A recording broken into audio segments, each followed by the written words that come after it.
Julian Emil Jamal Wright, born May 20th, 1987. Kansas. Often criticized for their ability to produce wing players since Paul Pierce that have high-level success in the NBA, and under Bill Self, I can't think of a name developed into a wing whose skill set translated to success on the next level. Is it an indictment on the coach, the system, and possibly the attention to a player's future, as well as his present state of helping the school win games in the moment? Hell yeah. Is it all his fault? Of course not. A lot of faults in basketball could never be one person's, as it takes a committee to achieve success or failure. Why point that out? Well, if this channel is here to help you avoid similar roadblocks, then I guess I'm the one that has to say what no one else will. Should you as a wing player choose KU over other schools, assuming you are good enough for this scholarship, so you definitely are for pretty much any other school? Yeah, sure. But be very, very careful. It's something I'd have a talk with my son or advisee about before this decision, because the NCAA is a very short chapter in your life and you want to give yourself every chance you can to make it to the next level. Choosing the right school is a key aspect of that. Julian Wright.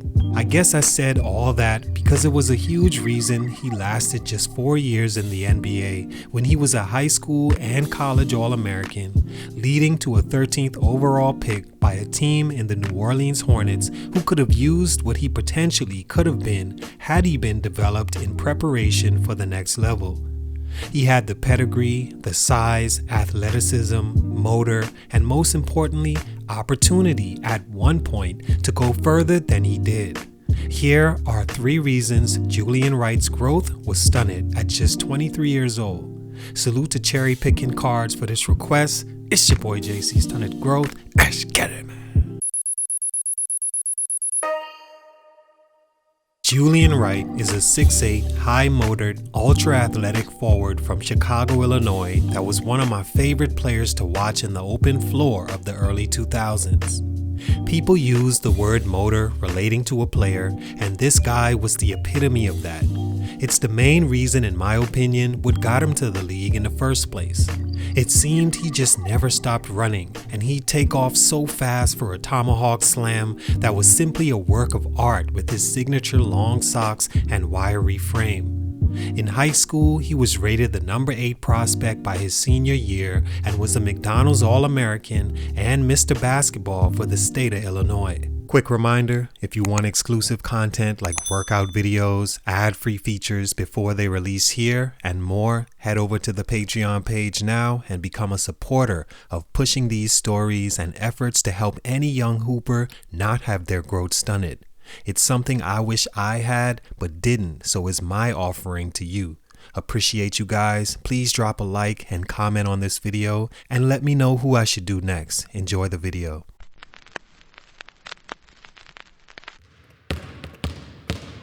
Stunt number 1, out of position. The first and most obvious reason Julian's growth was stunted was due to him never being told or forced to develop as an amateur in a position he could have success when he got to the league.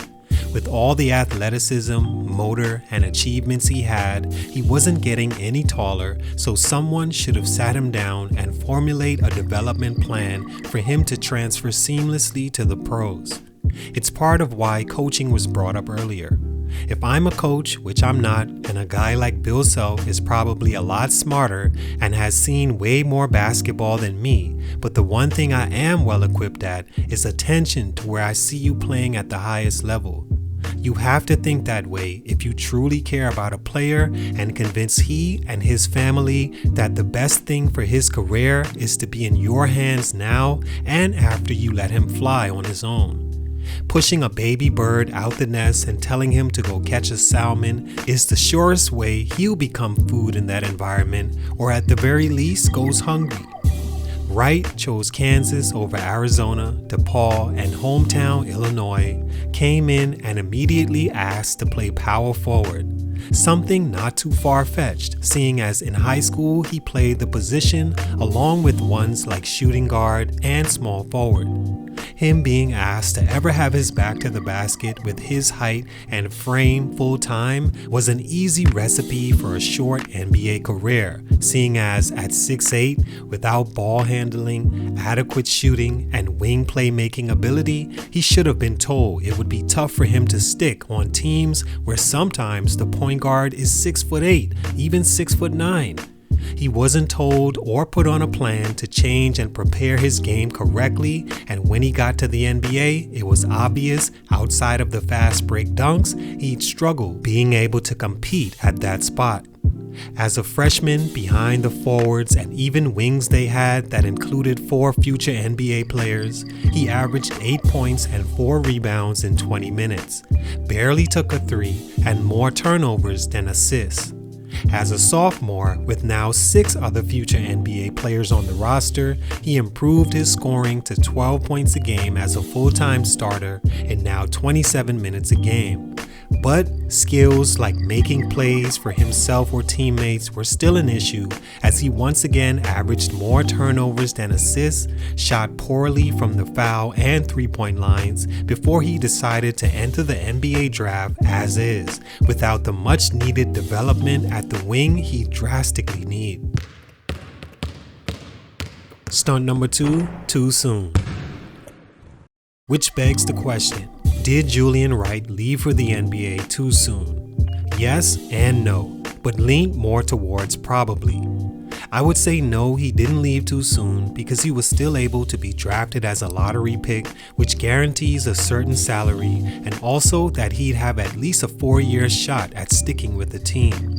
Also because, like mentioned, should he stay another year or two, it wasn't certain his position would have changed and he would have developed more into a wing, which is where his height and size suggested he would fit better. But yes, it was too soon because maybe at that point he would have went through the draft process and someone could have advised him along the way that it'd be best if he work on things like his shooting, ball handling, and creating for himself or teammates and return to school. You could and should never stop a guy from taking advantage of an opportunity to change his family's life through what a lottery selection can provide, but being patient with the process when it's the right thing for you will always be the better decision when caring not just about having a cup of tea in the NBA, but being a player multiple teams can use as an advantage against the competition. When you're undersized and meet guys on that level that dominate you physically and match your gifts of athleticism and motor, it's hard to play you as now you become a disadvantage for your team. He was taken by the New Orleans Hornets with the 13th overall pick and immediately struggled to crack the rotation at power forward behind leading scorer David West and even Hilton Armstrong, along with guys at small forward like Peja Stojakovic and Bonzi Wells and defensive-minded Rasul Butler, who were actually in their natural wing position and better suited to not be a liability on both ends of the floor with their shooting and ability to create. Wright was left to being a spark off the bench in the open floor, and that pretty much never changed in his 3 seasons with the team before being traded to his final team, the Toronto Raptors, where he was met with the same issues. Stunt number 3, opportunity. The final stunt for Julian Wright was because of him not being suited for any position naturally like other players on teams he found himself on. He didn't get the opportunities to prove himself, sometimes acquiring DNP's coach's decisions in Toronto and garbage time so bad that he'd refuse to enter games, which nailed his basketball opportunities completely shut should a player show up his organization and coaches doing so. After his lone season in Toronto, the team signed James Johnson, and that all but assured he wouldn't return. Because of everything mentioned earlier and him refusing to enter the game at Golden State, no other team were interested or gave the opportunity to the once high-risk, high-reward lottery pick. As he was aging and his potential pretty much reached at that point, the writing on the wall that he would never develop into the wing player many thought he'd become was all but clear. A career 58% from the foul line and 26% from 3 didn't help either. With no jumper, aging, and defiant issues in Toronto, he wasn't picked up and began his journey out of the league in places like the D-League, overseas, Big Three, and lastly, back overseas as recently as this year.